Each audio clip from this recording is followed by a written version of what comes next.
সত্যের সংগ্রামে আমরাই চিরদিন মুক্তির আলো হয়ে জ্বলবো। আশাহত এ জাতি আশার প্রাসাদ হয়ে। কি অবস্থা, আপনি এখানে মন মরায় বসে আছেন আর ক্যাম্পাসে প্রোগ্রাম হচ্ছে আর আপনি এখানে?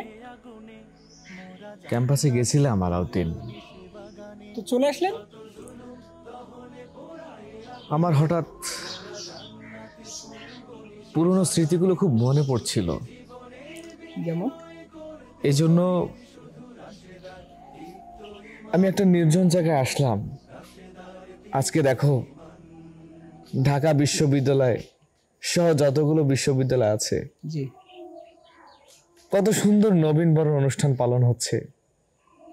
বাংলাদেশ ইসলামী ছাত্র শিবির যে নাম একসময় নিলে তার উপরে নির্যাতন, জুলুম, অত্যাচার হতো। ইসলামী ছাত্র শিবিরের যারা ভাইরা ছিল, যারা শহীদ হয়েছেন, জি, তাদের উপরে কি পরিমাণ জুলুম, অত্যাচার, নির্যাতন হয়েছে আলাউদ্দিন, সেগুলো খুব মনে পড়ছে আজ। এক সময় ছাত্র শিবির ঢাকা ক্যাম্পাসে মাথা উঁচু করে দাঁড়াতে পারতো না, কথা বলার সাহস ছিল না, বলতে পারতো না যে আমি একজন শিবিরের কর্মী, সেই বলার সুযোগ ছিল না। আজ বাংলাদেশ ইসলামী ছাত্র শিবিরের আয়োজনে সাধারণ ছাত্র ছাত্রী, আম জনতা সবাই মিলে কি সুন্দর নবীনবরণ উদযাপন করছে। এটা দেখে খুব ভালো লাগছিল আলাউদ্দিন, খুব। আর সেই সাথে মনে পড়ছিল আমাদের নোমানী ভাইয়ের কথা, মনে পড়ছিল শহীদ আবরার ভাইয়ের কথা। তারা হয়তোবা এরকম একটা দিনের অপেক্ষায় ছিল। আমাদের শহীদ ভাইয়েরা হয়তো যদি বেঁচে থাকতো তাহলে কত খুশি হতো। আমরা সুন্দর একটি সমৃদ্ধ বাংলাদেশ গড়ার লক্ষ্যে এগিয়ে যাচ্ছি। বাংলাদেশ ইসলামী ছাত্র শিবির চেষ্টা করছে সেই লক্ষ্যে পৌঁছানোর। ইনশাআল্লাহ। এক সময় এই ছাত্র শিবিরের উপরে যে নির্যাতন, জুলুম হয়েছিল, তার মধ্য দিয়েও তাদের কার্যক্রম কিন্তু অব্যাহত রয়েছে।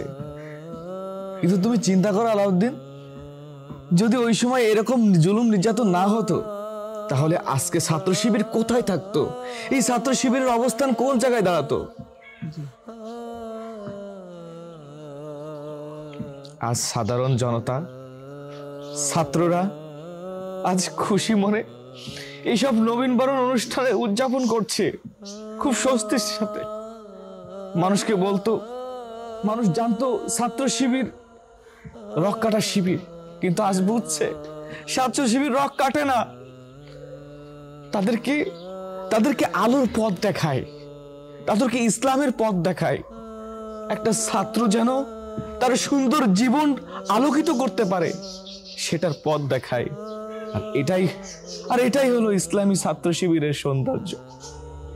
এই কথাগুলো মনে পড়ছিল তো, তাই নির্জন জায়গায় এসে ভাবছি আর আকাশের দিকে তাকিয়ে দেখছি আমাদের নোমানী ভাই, মালিক ভাইয়ের মা, কাশিম ভাইয়ের মা, সাব্বির ভাইয়ের মা, বিলাল ভাইয়ের মা, মাসুম ভাইয়ের মা, ও শিপন ভাইয়ের মা, জসিম ভাইয়ের মা, মুজাহিদ ভাইয়ের মা। তোমরা বড়ই ভাগ্যবতী, আনলে ধরাই দিনের জ্যোতি। সালাম জানাই তোমায় ফেরেশতা, সালাম জানাই তোমায় ফেরেশতা।